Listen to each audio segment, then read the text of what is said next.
This is Transformers Prime Beast Hunters Deluxe Class Bulkhead. The figure is part of the second wave of the Deluxe Class figures for the Transformers Prime Beast Hunters toy line. And here is a quick look at the packaging. Alright.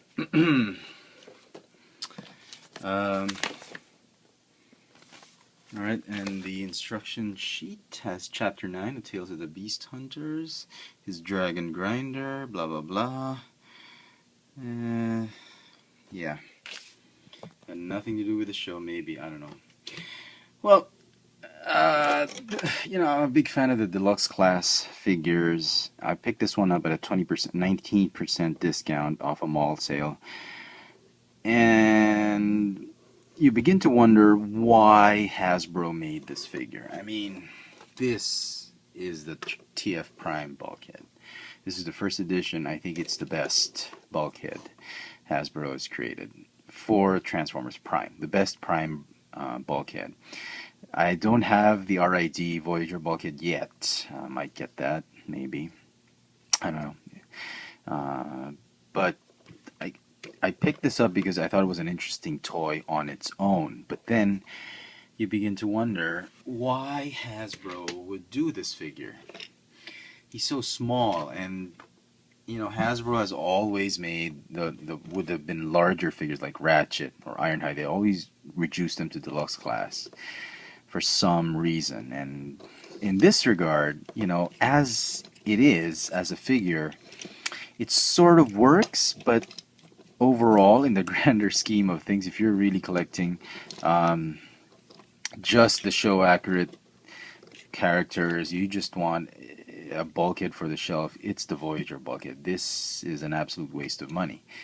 The thing looks like a Ninja Turtle, frankly, and this, in my opinion, the only reason you would get this figure is if you need to give your kid, who's not that old enough to really appreciate Transformers, but he needs a bulkhead, and he thinks the Cyberverse is too small. This is the bulkhead for him or her. But as a standalone toy, I mean, it has possibilities. I mean, it has a lot of potential. But vis-a-vis the other Transformers Prime toys, I think there's really no place for this figure. So anyway, let's take a look at that. He's got this sort of I don't know what it is. It's like shoulder pads and hood combined. The wings are supposed to be like this, but it just, no, it doesn't look as nice as when you close it. So it makes him look like a Ninja Turtle. He's got a shredder, which I frankly haven't seen on the show. Kind of reminiscent of Transformers animated Bulkhead, and I see what Hasbro's trying to do with these Beast Hunters figures, the non-show accurate. I don't know. 6 episodes into the show, 7 episodes into the show, it could still happen that they transform into something like this. But in my opinion, these are like concept series of figures that Hasbro's trying to do, and I get that. They did that with Iron Man. They did that with several toy lines, and it's fine. But I would not recommend picking it up on retail if you're just a casual collector. This is really meant for kids and not really for the hardcore collector. So he can swivel his neck, ball jointed shoulders, waist, bicep swivel. He's got a hinge elbow, hinge wrist. He doesn't no wrist rotation, so he's kind of stuck with these gorilla arms.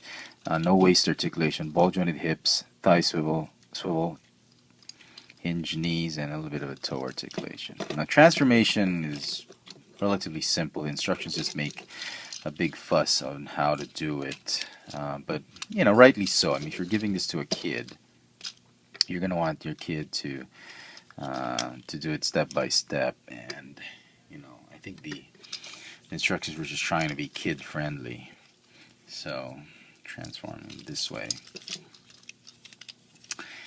Okay, move this way. And move this one here and there.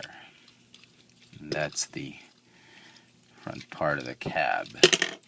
Now, as far as the arms go, the whole idea is to get it into this. Hold on.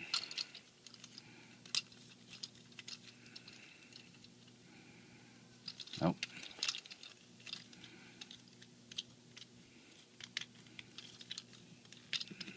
Get it into this position, like that. Same with this one. And it's kind of hard because the swivel joint is parallel to the ball joint, so hard time with that. Anyway, the whole idea is to get it to something like that, then move this one up. And you see these notches right here. That's where these tabs on the arms are supposed to tab in. And it can be difficult the first few times you transform him, but once you get used to it, it'll be easy. Alright, and then all you do is just lock them in like that. So,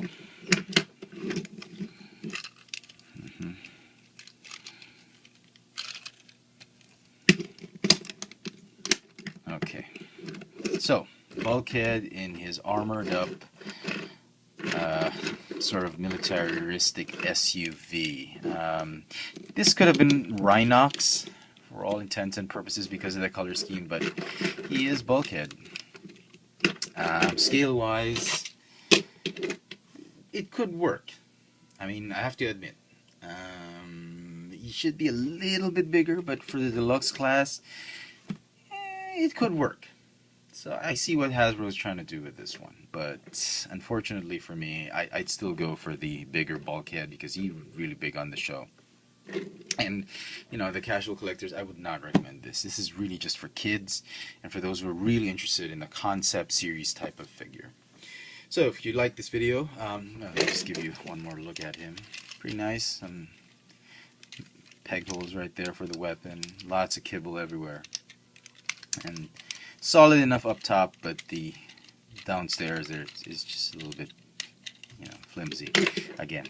So, if you like this video, please click the thumbs up icon on the bottom. Follow me on Twitter for my latest toy purchases, Instagram for my latest toy sightings, here and Geek for my mini toy hauls. Check out my videos on YouTube on Chefitron and FX Friends, as well as the videos I submit to Tech Sushi. This is Transformers Prime Beast Hunters Deluxe Class Bulkhead. Thanks for watching.